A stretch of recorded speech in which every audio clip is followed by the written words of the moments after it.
Hello everyone. So this week we will talk about geometry and facts about angles.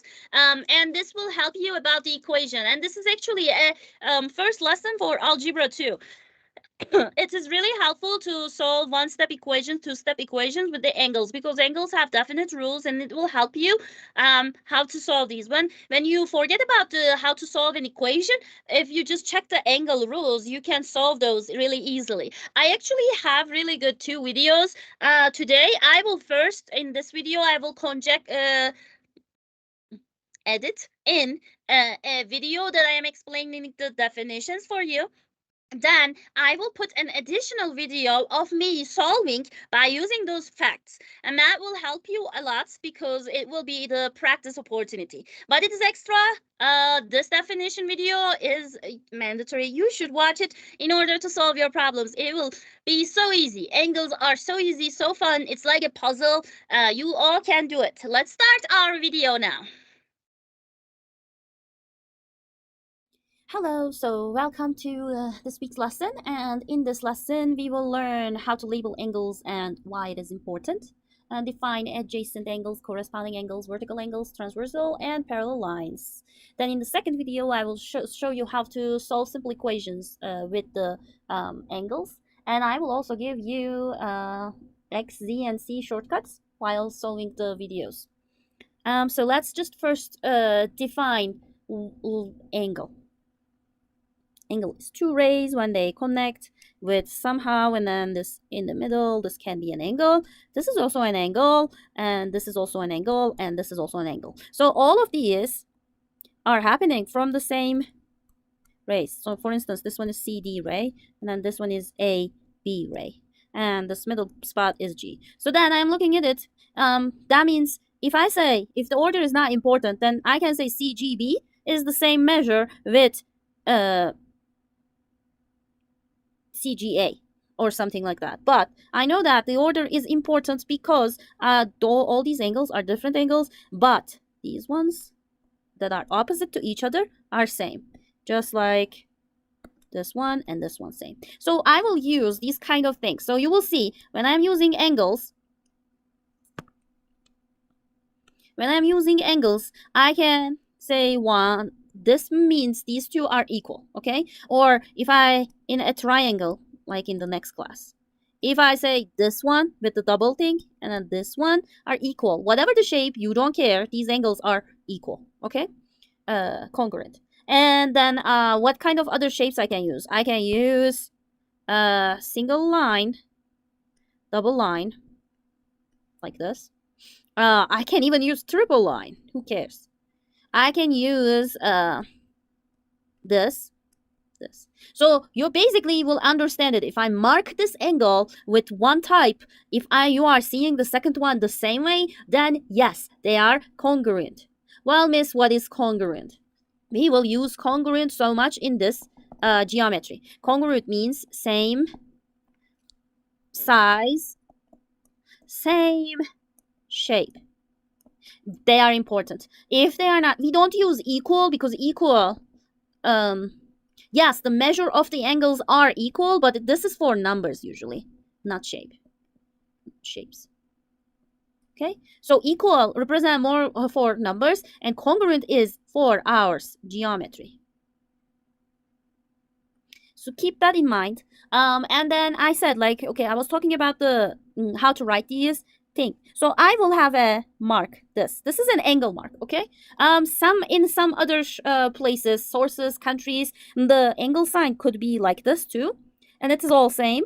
I am just showing you. Just you will be accustomed to it. And then measure of. So I will say M measure of angle. Oops, sorry.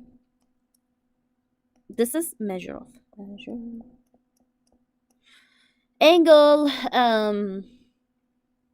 BGC. B, G, and C. B, G, and C are congruent, equal to measure of CGB. You can come from this way or this way. So that order is not important, but G has to be in the middle. I can't just say C, B, G, because then it tells me that there's a line in between if I say C to B. It's not like that. The order is important that in this sense. You have to put the middle point of the two rays coming together, which is G in this case, in the middle, always. In this one, let's say DGA, okay? So this is an angle DGA equals to angle AGD. The measure of angle DGA is equal to measure of angle CGB. Now, enough with the labeling. Labeling is really important, and we talked about it. Now we will, you already have a little small glossary terms dictionary for this, but I want to still give you definitions so you will have something like that. For instance, adjacent. Adjacent angles means they're neighboring, okay? However, neighboring angles, these are not have any rules. So the addition, these are adjacent. A and B are adjacent. However, we don't have any rules for them. So I cannot say A plus B equals to 180 or A plus B is equal to. So when you see adjacent, you can't assume these angles have some certain number unless I really define the relationship. For instance, if I say A and B are adjacent congruent angles, then that means I know that A and B will be equal. However, if they are not saying anything about other than being adjacent, we cannot assume any other relationship. So, miss, that means if a problem asks you and tells you like there's, let's say like this. For instance, in this question, CDK and KDF are adjacent angles. What is the measure of CDK? Well, I can't know because there's no other relationship is given to me. Are they supplementary? Are they complementary? What do they do get? Yes, this looks like a 90 degree, but I'm not sure. If they don't tell me or if they exactly mark this as a square like this, then I can't know that it is a 90 degree angle or not, okay? So I cannot assume anything. So this question will be irrelevant. We cannot solve this. Or you can say insufficient information. Insufficient info. Now, let's look at the supplementary angles. What do I mean when I am talking about supplementary angles? Supplementary angles are two angles, or three angles can be also, that are completing each other to 180 degrees. Okay, so angle this and this. Let's say this one will be A and this one will be B. So A plus B has to be 180, and these are called supplementary angles. And let's talk about complementary ones. Complementary ones. Or I can say angles are like this. It's similar. I think it's just a shortcut. Writing, if you see me writing it, it's because I sometimes slip that. Complementary angles, just like in the other one. This one, A, and this one is B. So A plus B equals 90 degree, okay? These are complementary angles. So now you can ask like this kind of question. If A is 30 degrees, what is B? I can find that because I know A plus B is 90. Well, A is 30, they said, plus B is 90. Then B has to be 60, okay? So I found that like that. So that is why it is important. Then corresponding angles. Corresponding angles means they are looking at the same direction. Looking same direction. What does that mean, miss?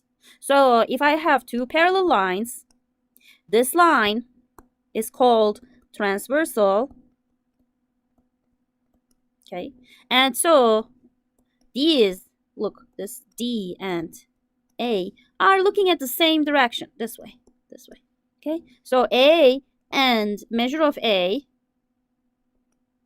angle A, and measure of angle D are congruent, same, equal. And then, I'm sorry, equal, I have to say. And then let's say this is B, and then this is C. So see, these are also looking at the same direction. Measure of angle C is congruent measure of angle B. I'm equal. I keep saying congruent for no reason. This is equal. Okay, so because we are talking about numbers. So these are equal to. And then this one, look at this one. So now, this one is also congruent to this one. Okay, they will be same. And then this one is also same with that one, okay? Because they are looking at the same direction. So corresponding angles is that. So then vertical angles are opposite angles. What does that mean? The ones that are like literally opposite of each other from a line. So in this case, this angle CDF and GK, let's say. So GDK is equal to CDF, okay? And then CDG is equal to FDK. Yes, miss, can I say C instead of CDF, can I say FDC? Yes, I will accept that. If you say angle FDC is equal to angle KDG, yes, they're really cool. You can write it from one side to the other side. However, the D has to be in the middle because D is in the middle point and what makes the angle, okay? I think we covered everything. Parallel lines, these lines are parallel and I can show these like with these kind of things. And if a line cuts through both parallel lines, it's called transversal line. And we will have lots of applications. In the other video, you will see while I am solving other equations, you will see lots of exercise options, opportunities for you on a transversal line. Okay, I believe the video is done right now, so let's I hope you all liked it, and this is the last video that I will share with you. Oh no, there's one more week. Ninth week content, but please let me know what did you like, what did you not like about my videos throughout the quarter sometime soon, before we say goodbye for good for this course. And have a good week. I will see you in the ninth week.